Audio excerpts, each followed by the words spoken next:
भारत का सर्वोच्चम विधान संविधान है। यह हमारे कानून का संग्रहण है। इसे हम आम बोलचाल की भाषा में कानून का किताब भी कहते हैं। हमारा संविधान दुनिया का सबसे लंबा लिखित संविधान है। हमारे देश में लोकतंत्रात्मक गणराज्य स्थापित है। इसकी संप्रभुता और धर्मनिरपेक्षता इसे दूसरों से अलग करती है। जब जब देश की गणतंत्रता की बात होगी तब तब देश के संविधान का नाम आना स्वाभाविक है। हमारा संविधान अनूठा संविधान है। संविधान को बनाने के लिए संविधान सभा बनाई गई थी, जिसका गठन स्वतंत्रता पूर्व ही दिसंबर 1946 को हो गया था। संविधान को निर्मित करने के लिए संविधान सभा में अलग अलग समितियां बनाई गई थी। इसका मसौदा बनाने का जिम्मा प्रारूप समिति को दिया गया था, जिसके अध्यक्ष डॉक्टर भीमराव अंबेडकर थे। देश का कानून ही देश का संविधान कहलाता है।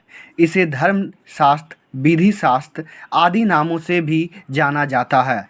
हमारा संविधान 26 नवंबर 1949 को अंगीकृत कर लिया गया था और संपूर्ण भारत में 26 जनवरी 1950 से प्रभाव में आया।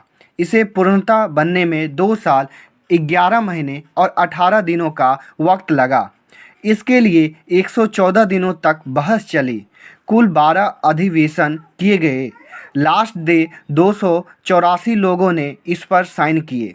संविधान सभा में प्रमुख सदस्यों में पंडित जवाहरलाल नेहरू, डॉक्टर भीमराव अंबेडकर, डॉक्टर राजेंद्र प्रसाद, सरदार वल्लभ भाई पटेल आदि थे।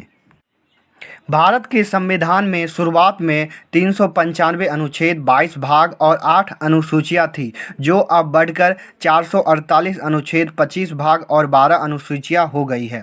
हमारे भारत का संविधान दुनिया का सबसे अच्छा संविधान माना जाता है। इसे दुनिया भर के संविधानों का अध्ययन करने के बाद बनाया गया था।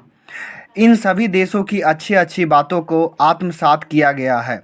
संविधान की नज़र में सब एक समान है। सबके अधिकार और कर्तव्य एक समान है। इसकी दृष्टि में कोई छोटा नहीं, कोई बड़ा नहीं, न ही अमीर है न ही गरीब है।